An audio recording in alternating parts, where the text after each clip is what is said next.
welcome to Good Game Spawn Point, the show for younger gamers by gamers. I'm Hex. And I'm Bajo. And I am D.A.R.R.E.N, supercomputer and robot extraordinaire. We have a very busy show today with reviews of the independently produced XBLA download Bastion, where a narrator describes your every move. Kid used to dream of getting a marshal's badge, but not like this. Plus, we check out the movie tie-in game Cars 2 and see if it's worth taking for a spin.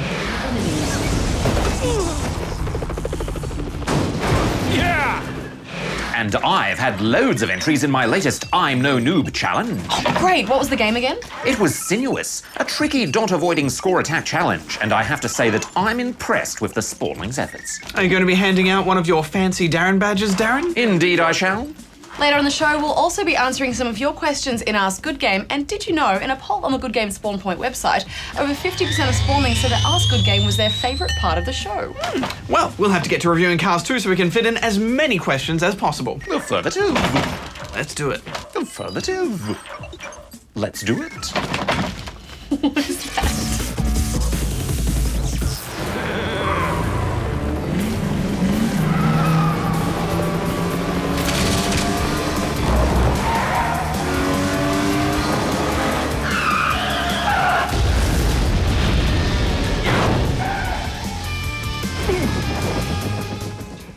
It's been almost 6 years since we met Lightning McQueen and his petrol-headed pals from the movie Cars, and the tie-in game was actually not a complete wreck. It did suffer from the usual movie tie-in game flaws though, like sluggish controls and a short campaign length and just lacking that overall polish. But now McQueen and his crew are back for more motorised mayhem in Cars 2, a kart-style racer with a focus on spy gadgets and good old-fashioned combat racing. So the question is, can it break the dreaded movie game tie-in curse? Please, please, please, please, please, please, please, please, please, please, please, please, please, please, please, please, please.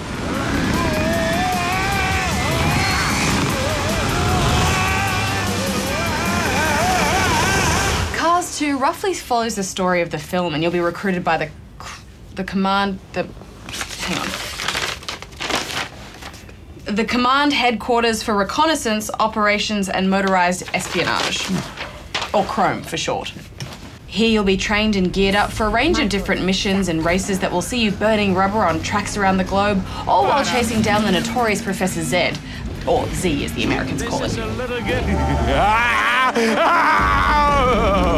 Unlike the original Cars, Cars 2 has ditched the open world formula to focus solely on the races, and it makes for a much better experience. The story is kept to a minimum, just playing out in short cutscenes that help to break up the race-by-race format. What Fillmore is trying to say is that Professor Z's thugs have been spotted trying to sabotage this race. It all has that great Pixar look and feel to it. Character models all look like they've driven straight off the silver screen with extremely expressive animations and with some great voice acting by the original cast. I hope this doesn't upset the tranquility of my karma. You can choose to race as a number of different characters from the film, and as you progress, you'll unlock a series of different cars and costumes, all of which can be viewed in greater detail in the Holodome's garage. All the cars will handle differently depending on their speed-power ratio. Big cars will be able to throw their weight around the track, while the minis can zip through the pack, avoiding obstacles and opponents. However, this difference in performance is fairly minimal, so you will probably just find yourself choosing a car for its personality more than its performance. The story is split up into clearance levels, each containing a select number of races. Rank highly in these and you'll earn spy points, which unlocks new story races, as well as ones you can play in free play mode. While there's no online to speak of, up to 3 friends can drop in at any time to help you in the story mode, or verse you in everything from Mario Kart and Spy battle races, survival arenas,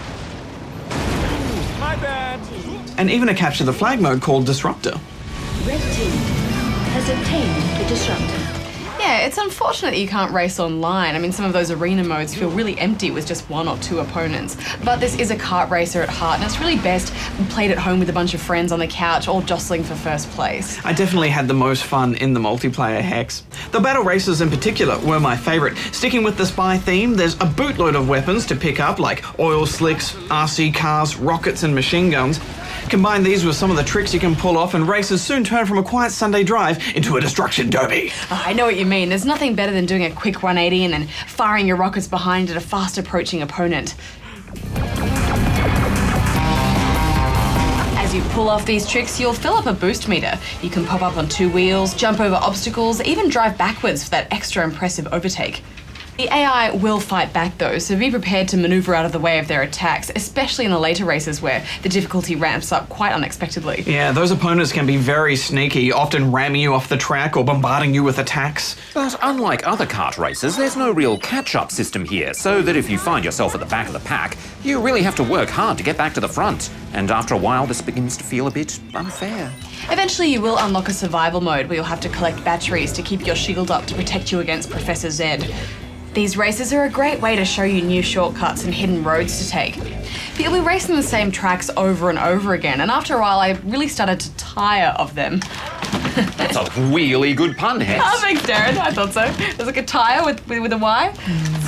Interactive elements and hazards like landslides and landing aircraft turn the courses into giant obstacle courses rather than racetracks. Oh, tires and tire and wheelies and wheelies. Sorry, my mind was racing and it totally wasn't in gear. Nice. Anyway, I did find the Disruptor and Hunter arenas really disorientating. While you do get some handy light beams that point out your opponent's locations, the multiple levels and tight turning circles left me stuck in more than a few awkward positions. And I was happy just to skip these and get right back into the straightforward racing. The developers of Cars 2 are also responsible for the Toy Story 3 game, one of the few successful movie tie-in games from last year. So it's not surprising to see the same team working together again to create another Disney Pixar movie game. Guys, it's been a while since I've really enjoyed a casual racer like this one. All the story and padding have been stripped away, and what you're left with is a great game with loads of personality that anyone can pick up and play. I'm giving it 8 out of 10 rubber chickens. The single player is a bit short, but if you're after some chaotic on-the-couch multiplayer action and you're a fan of the movies and you like games like Mod Nation Races or Mario Kart, then you'll have a good time here. I'm giving it 7.5 out of 10 rubber chickens. So, are we agreed that it has broken the movie game curse? Just for now, Darren, but things could change very quickly. I'm terrified. You should be. He should be. Hex here with breaking news from the gaming world. It turns out reading the instruction manual can really help you to play games. If you're a computer, that is. Researchers at the University College London created a program that taught itself how to play Civilization through a process of trial and error. Another version of the program was taught to also read the instructions. When the computer detected certain words in the game, it could then reference them in the instructions. The program that didn't read the manual won only half of its games, while the program that did won nearly 80% of the time. The arcade classic Space Invaders may be turned into a film. 2 producers have optioned the rights to the film and are currently seeking a writer. One of the producers, Gigi Pritzker, is also developing the film version of the equally classic Asteroids. A survey conducted by a video game price comparison site has concluded that gamers will spend almost 2 years of their lives playing games. Just under 1,500 people completed the survey.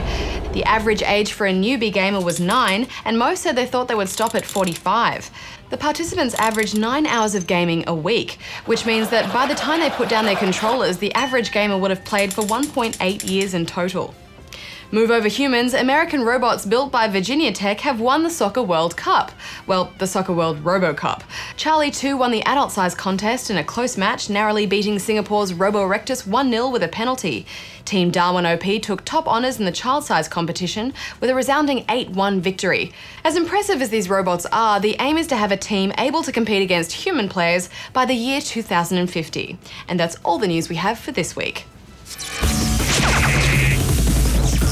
Yes, Mumbot. I cleaned out my cache this morning. Look, sorry, I really have to go now. Someone is calling. Bye, Mumbot. Hello? Oh, it's legendary game designer Chris Taylor. Hi, Darren. How you doing? Very well, thank you. How can I help out this time, Chris? You know, I'm a big fan of robots. We're considering putting robots into Age of Empires. What do you think of that idea? I think it's a stupid idea. Age of Empires features both the ancient Greek and Egyptian civilizations, neither of whom had an appreciation for robots. Really, Chris, don't trouble me again until you can come up with a better suggestion than that. Don't shoot me. No lasers, please. Goodbye. Well, on to happier things. It's time to award the coveted D.A.R.R.E.N badge to a worthy spawnling. I challenged you to send in your highest score on the dot-avoiding game, Sinuous. This is a tricky little score attack game, but it does seem as if many of you mastered it.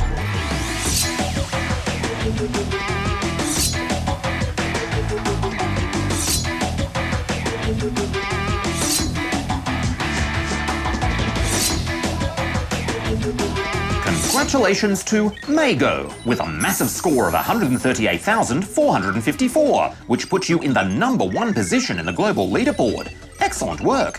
I'm also going to award a second prize to Wiki, who achieved an even higher score of 215,066, but sadly did not have his score registered. Winners, please check your inboxes, for I shall be sending you an email. Now to our next challenge. How about we try Polar Jump? All you have to do is keep that polar bear in the air by clicking your mouse on him. An internet search for Polar Jump should find it easily enough. There's nothing to download and it's free to play. And, I note, there is only one Australian in the world's top 10. Let's see if we can rectify that, shall we? As usual, when you think you have reached your highest score, capture a screenshot and send it to me here. Good luck keeping that polar bear jumping. Okay, Darren. Okay. Yep. Yeah, I'll say that joke. Yeah, it's a bit rude, isn't it? Okay. I'll talk to you later. All right. Bye. I miss you too. All right, Hex, do you have any conundrums this week? What awaits us? Haven't you got one of Darren's lame jokes for us first? I do, actually. What has a bottom at its top? A leg. I said bottom. All right, well, enough shenanigans. Let's get to answering some questions. We'll start with this one from Megan in Launceston, Tasmania. Yeah, I said it. Yeah, everyone liked it. Yep. My friends and I have tried to have a gaming problem read out before, but you said no. Please, can you read this out? It's driving me crazy. I used to have an Xbox, but that broke, so I got an Xbox 360. I can play all of my games on the Xbox 360 except Sims 2. Why is this? Please tell me what I can do to be able to play it. It is my ultimate favorite game ever. My brother, sister, and I all love your show, and it would be awesome to have your job to be able to play all those cool games. Well, Megan, yes, our job is pretty sweet. But anyway, The Sims 2 is actually backwards compatible on the 360, so it should work fine. Our guess is that it's probably an issue with your TV, because some games only support 50 or 60 Hertz displays. We won't get into the techno babble about what that actually means, because it's all a bit dull, but just go to your Xbox system settings and change your display to whatever setting you're not currently on and see if that fixes it. Well, good luck with it, Megan, and please let us know if you get The Sims 2 working. Also check the disc for bits of cheese. Moving on to this now from Jelly Beans from Under Your Table, New South Wales. A few weeks ago, another spawnling asked how to get rid of spiders, and Bajo said, la-di-da-di-da, that spiders can only jump 1 block high. Well, you're wrong. Spiders can jump 1.5 blocks high. You should have Hex answer that question, Bajo. Well, Jelly Beans, all I was saying was that spiders can only jump up 1 block at a time, and that if you're 2 blocks above it, it can't reach you. Obviously, it can jump higher than the block itself, otherwise it couldn't jump any blocks. Well, I think you did an excellent job with that question, Badge. In fact, I couldn't have said it better myself. Well, thank you very much, Hex. Well, you're welcome, Bajo. Go team! Yeah. All right, well, moving on to this one from Zach in New South Wales, Sydney. We need to work on our high fives. Big time. Can you use Xbox 360 controllers with Kinect games? I'm thinking of buying a bundle pack with the Xbox 360 Kinect bundle, and it only comes with Kinect games. Hello, is this the ABC department how to do a high five? I'd like to book in Hex for a 6-week training course because she's rubbish at them. Thanks. $7,000. It just depends on the game, Zach. Some games can be only controlled with the Kinect, and some others let you use the Kinect or a controller, and some actually use both at the same time.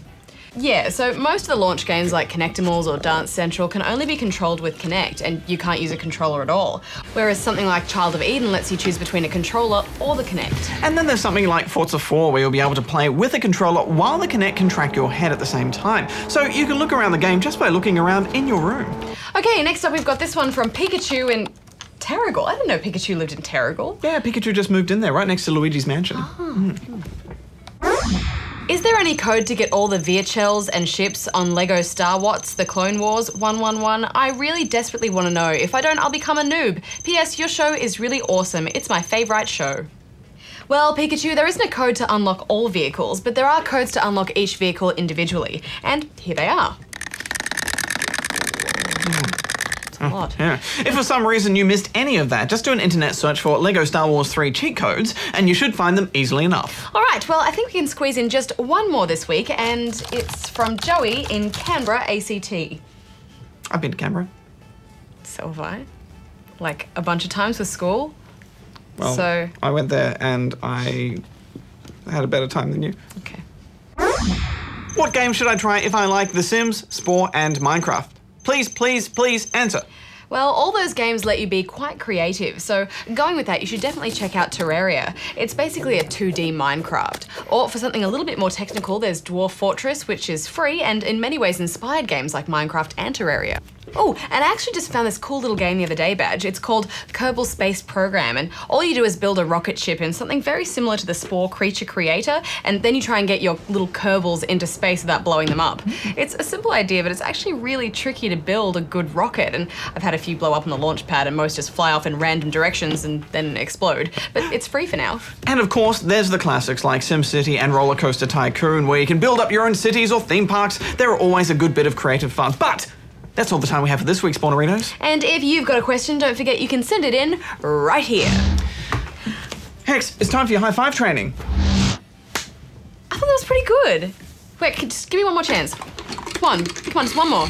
Hey, how's Give me one more chance. Hey there, how to make a high five training? Yeah, you need to really work at this one. You're gonna have to do overtime and double sessions. Come on! It's like I'm high-fiving a sandwich. Acronym. An acronym is a word made up of the first letters of other words. For example, LOL, laugh out loud, FTW, for the win, BRB, I'll be right back. Speedy communication is crucial in today's fast-paced video games. Learn your acronyms and you'll be well on the way to becoming a master gamer. You can even make up your own. Let's see. Bajo is a massive noob. Biaman. This is harder than it looks. Guys, while I was at E3, one of the most surprising games I was able to get my hands on was a little indie download called Bastion.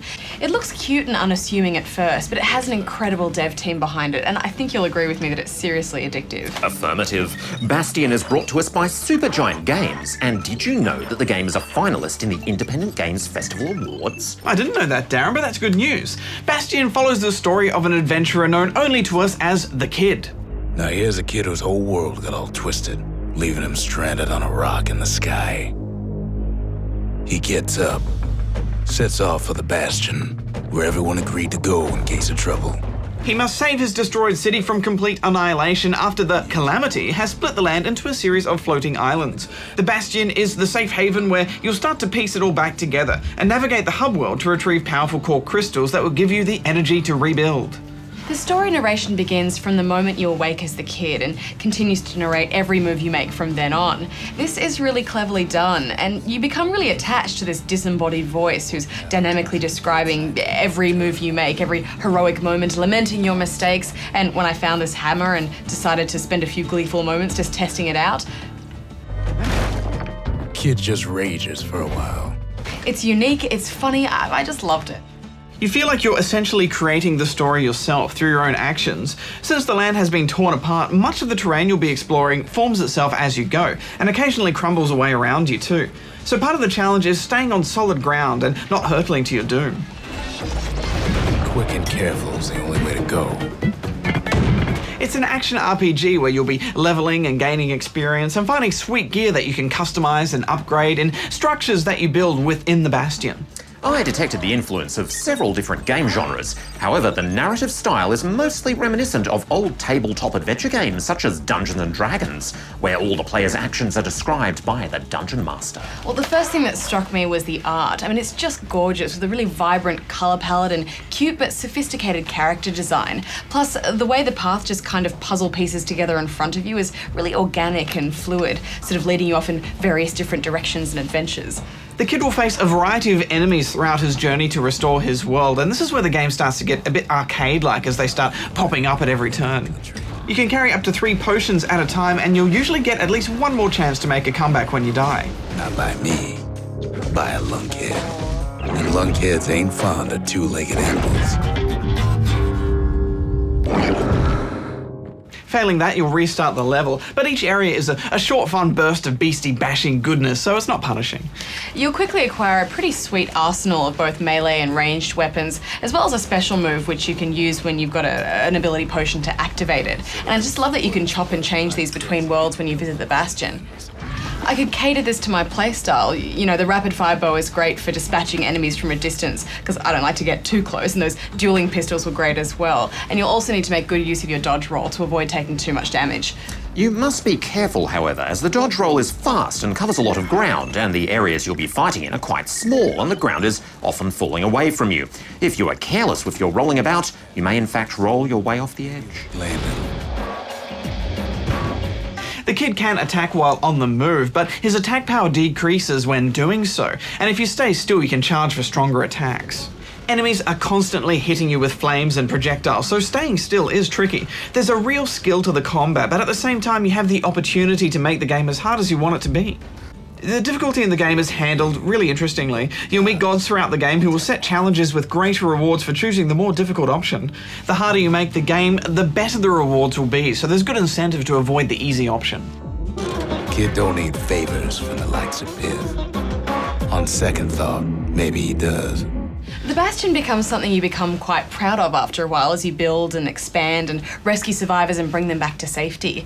Choosing which structures to build and the items that you store inside them all just adds to the freedom of customization that this game offers. Swapping and changing the potions in your distillery will decide which potions will be available to you out on the battlefield, and there's heaps to choose from. And each weapon changes how you approach all the combat as well. I just loved this blunderbuss. It has such a large area of effect, and when I first picked it up, I went nuts with it. It became my new favorite weapon, and the game picked up on that. Kid's blasting everything in sight with that newfangled musket. I guess my one regret is that there's no co-op. You know, I just kept wanting to show this game to my friends because it has such new and original ideas, and when they came over, we just have to take turns playing it. It would have been nice to be able to mash through, you know, in tandem, but I guess that would have added a whole extra layer of complication when it came to the narrator describing every move. Affirmative, Hex. The last recorded number of lines of narrative dialogue for Bastion was 3,000. To add further narration for additional players would have been no easy task. Yes, but if the game does well, perhaps multiplayer will be the next evolutionary step in a sequel. Final thoughts, Hex? You know, so many people came out of E3 just raving about this little download, Bajo, and I think that's because it's one of the few games that actually brought something fresh and original to the table. You know, it's good arcade fun, but it's not button mashy or repetitive, and it's a visual feast. So I'm giving this one 8 out of 10. I had a great time with it, and I found myself just wishing that my entire life was narrated too when I was doing things around the office. He felt a rumbling in his stomach. He opens the fridge. Ain't nothing in there but scraps. Looks like the kid's gonna go hungry tonight. I enjoyed building up my Bastion and the great variety of weapons, so I'm giving it 8 out of 10 rubber chickens as well. The kid gave the game the same score that Hex did. The kid didn't want to look like a noob in front of the spawnlings. Darren talked a lot and was annoying. The kid struggled with his comeback. Wit came hard for him. Snap. The kid sulked. Look at all these entries. The Sonic Has a Good Game t-shirt on. Aww. Well, guys, we're just about at the end of the show. Oh, yes, Darren. Well, next week we'll announce the winner to a Make a Birthday Card for Sonic competition, but thanks to everyone who entered. We've had so many entries, and they're all brilliant. Just look at these. Truly great work. It's going to be so hard to choose a winner. But we shall, Bajo, we shall. And we shall also review a new game called Cubic Ninja, where you actually have to tilt the 3DS to move a cube through mazes.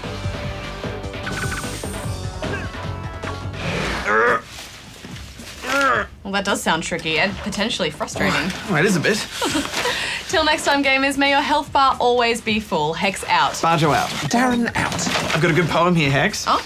This one's from Sabrina. To Sonic, the quicker you dash, the quicker your birthday wishes come true. Oh, fantastic. I've got this one. Ever since the very first game, your fan club grew quite quick, much to the jealousy of Dr. Robotnik. How's that? Good. Oh, this one's big.